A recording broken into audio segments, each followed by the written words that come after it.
के किसी बिंदु x, y पे जो टेंजेंट का स्लोप है, स्पर्शरेखा की जो ढाल है, ना ऐसा नहीं है, तो ये वाली जो ढाल है इसकी मतलब dy/dx, इसे तो नाम दे दिया हमने m, और इस पॉइंट को -4, -3 को मिलाने वाली रेखा की जो ढाल है, इसे m1, इसे m2। ठीक है, आगे कह रहा है joining the point of at any point x, y of the curve the slope of the tangent is twice the slope of the line segment joining the point of contact to the point -4, -6। ये कह रहा है इस बिंदु पे जाने वाली स्पर्श रेखा की ढाल इस बिंदु को इस बिंदु से मिलाने वाली रेखा की ढाल की डबल है, मतलब m1 जो डबल है 2m2। अब हमें ये निकालना पड़ेगा, तो ये निकालने के लिए दो बिंदु से जाने वाली रेखा की ढाल हमने फर्स्ट टाइम में पढ़ी y2 - y1 upon x2 - x1। ठीक है, तो पहले तो x, y पे ढाल निकाल लेंगे, फिर इन बिंदुओं की ढाल निकाल लेंगे, फिर प्रश्नानुसार लगाएंगे। ठीक है, तो पहले तो लिख लेते हैं, माना बिंदु x, y पर स्पर्श रेखा की ढाल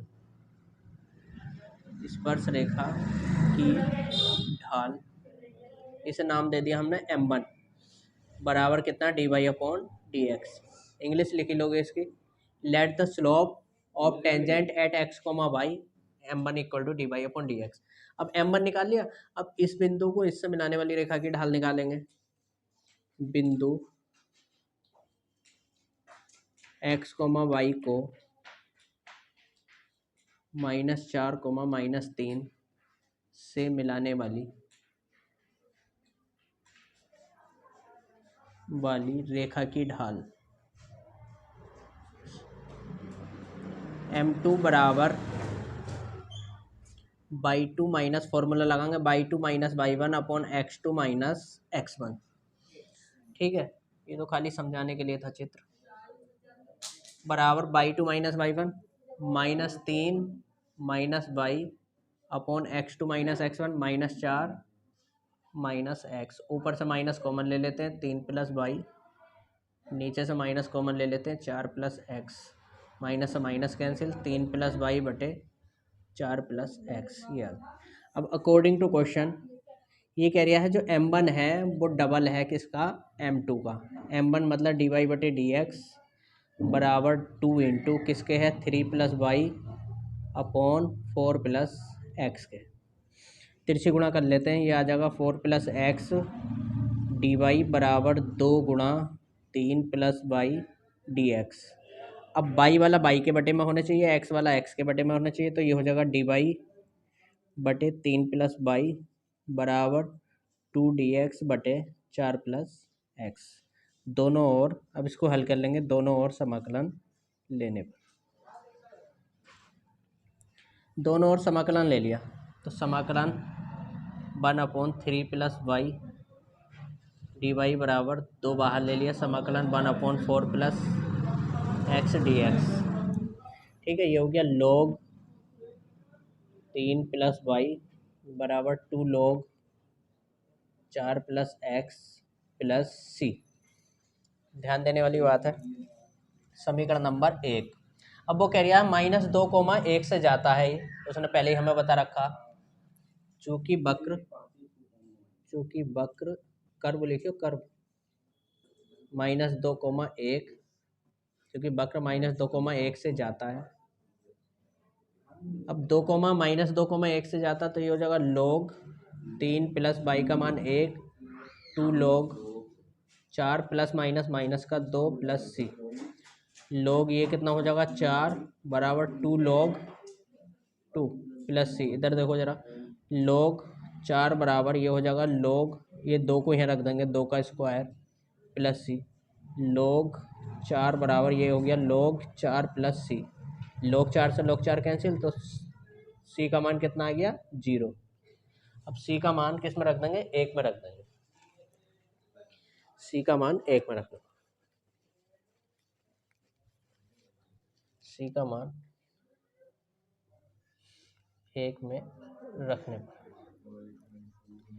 c का मान देखो 1 में रख देंगे तो ये हो जाएगा log 3 + y बराबर 2 log 4 प्लस एक्स प्लस सी का मान 0।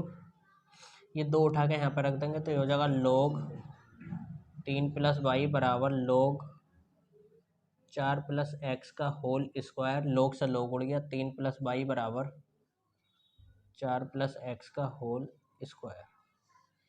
ये हमारा आंसर है, वक्र का समीकरण आ गया। मतलब ये कह रहा है कि एक गुब्बारा है, ये गुब्बारा है और इसका जो वॉल्यूम है वो कांस्टेंट रेट से बढ़ गया। तो गुब्बारे की रेडियस हमने आर मान ली, तो इसका जो वॉल्यूम है वो कांस्टेंट रेट से बढ़ गया, मतलब dv अपॉन dt, क्योंकि टाइम के हिसाब से चेंज हो रहा होगा, वो कांस्टेंट रेट से बढ़ गया, तो क्या मान लिया आपने।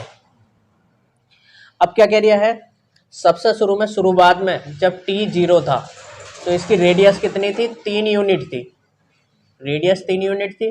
फिर कह रहा 3 सेकेंड बाद इसकी रेडियस जो है 6 सेकेंड हो गई। तब बताओ t सेकेंड में कितनी होगी, t सेकेंड में r कितना होगा, ये हमें बताना। 3 कंडीशन है, तो हमने मान लिया इस गुब्बारे की रेडियस कितनी r है, गुब्बारे की रेडियस कितनी r, माना गुब्बारे की त्रिज्या, सबसे शुरू में तो यही मानते हैं, माना गुब्बारे की त्रिज्या सबसे पहले हमने मान ली गुब्बारे की त्रिज्या बराबर r, गुब्बारे की त्रिज्या r मान ली। अब इसका आयतन निकालते हैं, इसलिए गुब्बारे का आयतन, क्योंकि ये क्या है स्फेयर, स्फेयर का आयतन कितना होता है गोला, गुब्बारे का आयतन, गुब्बारा क्या है गोला है और गोले का आयतन होता है b बराबर 4/3 पाई r क्यूब। अब इसका टाइम के रेस्पेक्ट में, क्योंकि टाइम के हिसाब से बदल लिया है इसका वॉल्यूम आयतन, सही है। अब देखो इसका टाइम के रेस्पेक्ट में डिफ्रेंशिएशन कर लेंगे, तो ये हो जाएगा dv upon dt, dv upon dt बराबर कितना हो जाएगा, इधर ध्यान दो, 4/3 पाई इंटू आर की पावर 3 का हो जाएगा 3r स्क्वायर, फिर r का हो जाएगा dr अपॉन dt, टाइम के रेस्पेक्ट में है ना, 3 से 3 कैंसिल हो गया, dv/dt बराबर कितना 4 पाई r square dv upon dt, sorry dr upon dt। अब अकॉर्डिंग टू क्वेश्चन, सवाल में वो कह रहा है कि इसका जो वॉल्यूम है वो कांस्टेंट स्पीड से चेंज हो रहा, कांस्टेंट स्पीड से चेंज हो रहा, मतलब dv अपॉन dt बराबर के। अब dv अपॉन dt का मान रख लेंगे समीकरण 2 से, मान रखने पर dv अपॉन dt है कितना 4 पाई r square dr upon dt बराबर कितना के, यहाँ से तिरछी गुणा कर लेंगे, 4 पाई r स्क्वायर dr बराबर कितना के dt, ठीक है, दोनों ओर समाकलन लेने पर,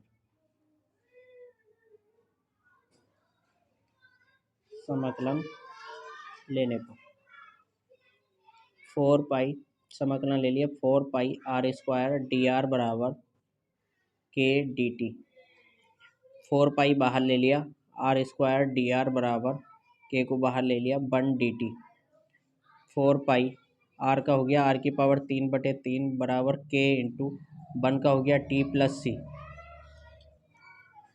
ये हो जाएगा हमारा 4 पाई r की पावर 3/3 बराबर के टी प्लस सी, समीकरण नंबर मान लिए 3, समीकरण 3 मान ली। अब ध्यान दो जरा यहाँ पे, अब पहली शर्त, पहली कंडीशन, पहली शर्त क्या दे रखी है इसमें, वो कह रही है शुरुआत में इसकी रेडियस 3 थी, शुरुआत में कितनी रेडियस थी इसकी 3, जब शुरुआत का मतलब t बराबर 0 था, t बराबर 0 सेकेंड था, तो रेडियस कितनी थी 3 यूनिट थी, 3 इकाई थी, समझ गए। जब r बराबर 0 था तो रेडियस कितनी 3 थी, 0 सेकेंड था तो रेडियस 3 इकाई थी, तो इसमें रख लेंगे समीकरण 3 से, समीकरण 3 से, समीकरण 3 में ये मान डाल देंगे 4 पाई r कितना 3 की पावर 3/3 बराबर के इंटू टी का मान कितना 0 प्लस सी, ठीक है, 4 पाई, एक 3 से 3 कट गया, 3 तिया कितने बचेंगे 9 बराबर ये 0 प्लस सी, 9 चौक 36 पाई बराबर कितना सी बराबर कितना आ गया 36 पाई आ गया, सी का मान निकल गया। एक कंडीशन एक मान देगी हमें, दूसरी शर्त,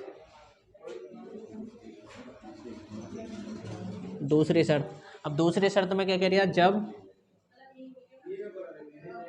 t बराबर 3 सेकेंड था तो रेडियस कितनी थी, 6 इकाई थी। सवाल में लिखा हुआ है सब। अब समीकरण 3 से 4 पाई, अब r की जगह कितना रख लेंगे, 6/3 बराबर k इंटू टी का मान कितना 3 प्लस सी का मान निकाल चुके हैं 36 पाई। ये हो गया 4 पाई गुणा 6×6 = 36 216/3 बराबर 3k प्लस 36 पाई। 3×7=21, 3×2=6, 72, चौक 4×2=8, 4×7=28, 288 पाई बराबर 3k प्लस 36 पाई। 36 पाई को इधर ला के घटा लेंगे, 288 पाई माइनस 36 पाई बराबर कितना 3k। अब 288 में से 36 घटाएंगे तो ये हो जाएगा 6×8 = 8, 252 बराबर कितना 3k, और 252 बराबर कितना आ गया k। 3 से इसे काट देते हैं, 3×7=21, 3×8=24, 3×4=12, तो k बराबर आ गया 84 पाई। अब k का मान भी निकल गया और हमारा c का मान भी निकल गया। k और c दोनों के मान समीकरण 3 में रख देंगे। समीकरण 3 में k और c के मान रखने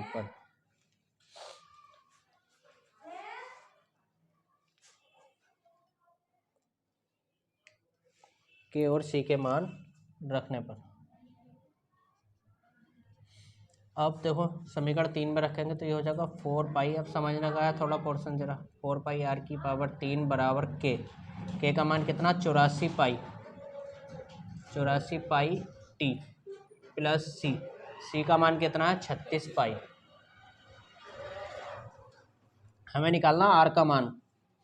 पहले तो ये 3 का कंटक काटते हैं यहाँ से, ठीक है, या एक काम करो और थोड़ा थोड़ा हल्का करते हैं, 3 से गुणा ही कर देता हूँ, या ये थोड़ा सा और हल्का कर लेते हैं। 4 पाई r³ बराबर 36 के पहाड़े में आ जाएगा क्या, कुछ कॉमन ले लो, चलो 4 पाई कॉमन ले लिया, 4 पाई उड़ा देते हैं पहले, 4 पाई कॉमन ले लिया तो 4×2=8, 4×1=4, पाई कॉमन ले लिया तो ये बचेगा 21t प्लस 4×9=36, 21t प्लस 9, 4 पाई से 4 पाई कैंसिल हो गया। अब 3 को गुणा में ले जाते हैं, r³ बराबर 3 की इसमें गुणा कर लेंगे, 3×3=3, 3×2=6, 63t प्लस 3×9=27। हमें r का मान निकालना, तो इधर से 3 पावर हटा के 63t प्लस 27 की पावर हो जाएंगी 1/3, इधर से 3 हटाएंगे तो उधर 1/3 हो। ये हमारा आंसर आ गया। गुब्बारे की त्रिज्या इतनी थी, समझ गया, हो गया। अब देखो हमने मान लिया माना मूलधन बराबर कितना मान लिया हमने p। अब वो कह रही है ये जो बदल लिया है किस दर से बढ़ रहा है, ये r% की दर से बढ़ रहा अकॉर्डिंग टू क्वेश्चन। यहाँ पे जो इसके बदलने की जो दर है dp/dt जो है वो कितनी है, p का r%, मतलब dp/dt जो है यहाँ पे p का r% मतलब p × r/100 इस रेट से बढ़ गया, ठीक है। अब क्या करेंगे, इसके क्रॉस मल्टीप्लाई कर लेते हैं, तो 100 dp बराबर PR/dt। अब देखो ये आगे तिरछे गुणा करके 100 dp बराबर कितना PR/dt। अब dp के साथ p वाला ले आएंगे और dt के साथ t वाला कोई है नहीं इत्तेफाक से, तो ये हो गया 100 dp/p बराबर कितना r/dt। अब दोनों ओर समाकलन लेने पर अब दोनों तरफ समाकलन लेंगे, 100 को तो बाहर ले लिया, 1/p dp बराबर यहाँ पर r को बाहर ले लिया 1 dt, 1/p का कितना हो जाएगा log p बराबर r, 1 का कितना हो जाएगा t प्लस c। समीकरण नंबर 1। अब केस फर्स्ट, पहली स्थिति में केस फर्स्ट में जब सबसे शुरू में जो पैसा हमने डाला जब टाइम बराबर 0 था तो पी कितना डाल के आए 100 रुपये। ठीक है, अब समीकरण 1 में आ जाएंगे log 100 log 100 log 100 बराबर r इंटू टी कितना 0 प्लस सी, तो हो गया 100 log 100 बराबर सी। ये सी की वैल्यू आ गई। कौन सा 100 के ऊपर लेके जाएंगे बहुत भारी हो जाएगा, अभी ऐसे ही रहना, अभी और सॉल्व होगा ना ये।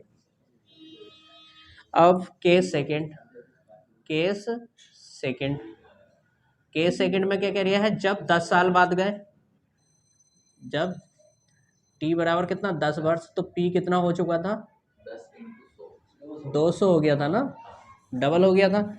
अब फिर समीकरण 1 से, समीकरण 1 से तो ये हो जाएगा 100 log पी, पी कितना हो चुका था अब 200 बराबर आर इंटू टी, टाइम कितना 10 साल बाद, और प्लस सी, सी का मान हम निकाल चुके हैं 100 log 100 log 100। ये इसलिए नहीं करा था, ये तो इसको इधर लेकर आएंगे, इससे मेल मिलाएंगे इसका। 100 log 200 माइनस 100 log 100 बराबर कितना 10r, 100 कॉमन ले लिया, log 200 माइनस log 100 बराबर कितना 10r, 100 ये हो जाएगा log m बटे n, log 200 बटे 100 बराबर कितना 10r, r का मान हमें निकालना है, तो ये हो गया 100 log 2 इक्वल टू कितना 10r, और log 2 की वैल्यू उसने दे रखी है सवाल में। अब ये ई बेस छिपा रहता है यहाँ पे, जितने भी लोग होते हैं यहाँ ई छिपा रहता है। 100 इंटू log 2 की वैल्यू रख लेंगे, सवाल में दे रखी 6931 बराबर कितना 10r, 10 से 10 काट दिया, 10 से इसकी अब देखो 10 से इसकी मल्टीप्लाई करेंगे तो ये हो जाएगा 6931 बराबर आर, कितने अंकों बाद 0.1234 1 2 3 4, आर बराबर आ गया 6.931%। हाँ यार कुछ ज़्यादा हद हो गई इस बात।